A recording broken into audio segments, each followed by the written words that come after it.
சர்வசக்திக்கு வணக்கம். எல்லா அவன் துணை. காரக ஜோதிடம் அறியலும்.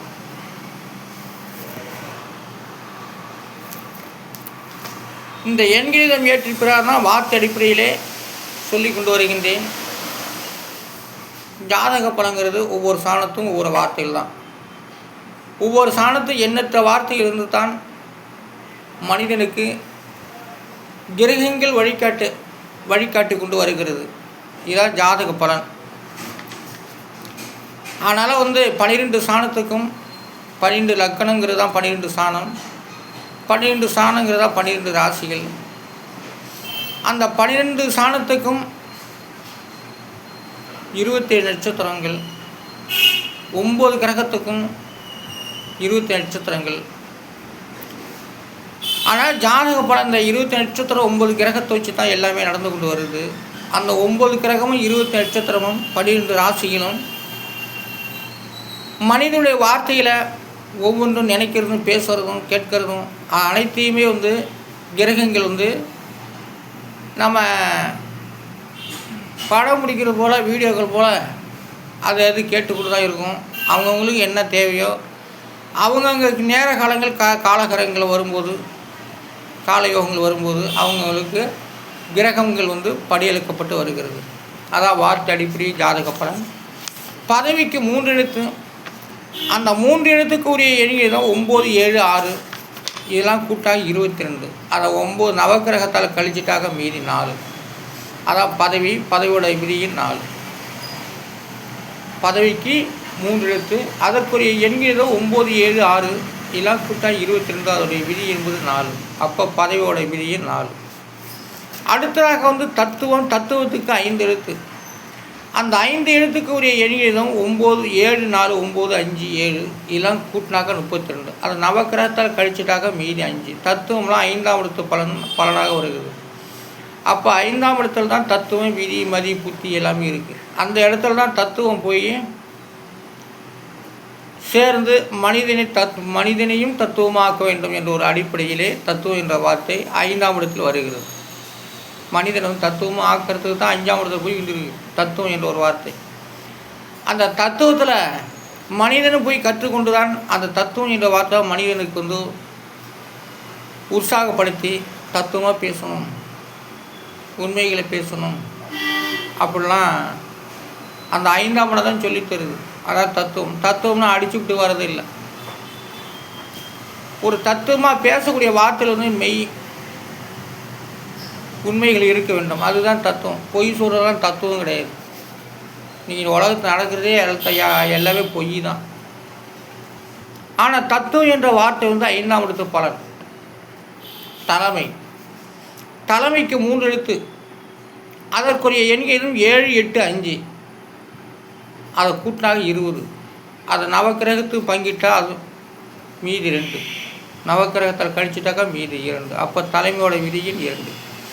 தலைமைக்கு எண்ணிடம் 7, 8, 5. இதெல்லாம் கூட்டாக 20. அதை 9ஆக வகுத்துட்டா மீதி 2. அப்போ தலைமையோட விதியின் 2. ஒன்று உயிர் லக்கணம், 2வது குடும்பஸ்தானம். அந்த குடும்பஸ்தானத்தில் தான் தலைமை வருகிறது. ஆனால் தலைமை என்பது ஆடலாம், பாடலாம், குறிக்கலாம். அப்புறம் தான் தலைமை சும்மா தேடி வராது, குறிச்சா தான் வரும். அதனால் தலைமையோட விதியின் 2. 2ஆம் இடத்து பலனாக வருகின்றது. அடுத்ததாக விழிப்புணர்வுக்கு 7 எழுத்து.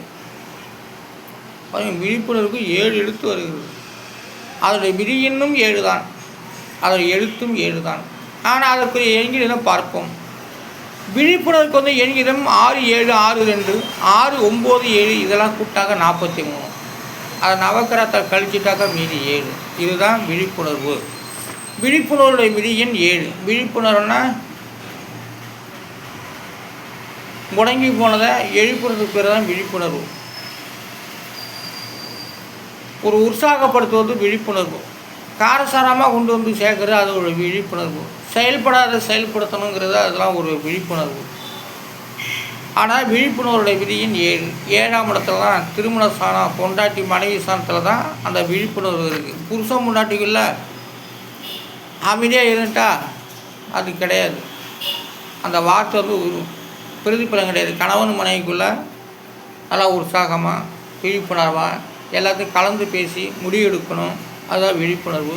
இதை நான் சொல்கிறது சும்மா ஷார்ட்டாக சிக்கனமாக சொல்கிறேன். அதாவது விழிப்புணர்வுடைய விதியின் 7. விழிப்புணர்வுக்கு வந்து எண்ணியதும் 6, 7, 6, 2, 6, 9, 7 இதெல்லாம் கூட்டாக 43. அதை நவக்கிரகத்தில் கழிச்சிட்டாக மீதி 7. அடுத்ததாக வந்து சமத்துவத்துக்கு 6 எழுத்து. அந்த 6 எழுத்துக்குரிய எண்ணிதம் 3, 1, 4, 9, 5, 7 இதெல்லாம் கூட்டாக 29. அதை நவக்கிரகத்தில் கழிச்சிட்டாக மீதி 2. இதான் சமத்துவத்துடைய விதியின் 2. சமத்துவமும் தலைமையும் 2 ஒன்றாக இருக்க வேண்டும். ஆனால் சமத்துவமாக ஒரு ஆண்டவன் என்ற ஸ்தானத்தில் இருப்பது தலைமை.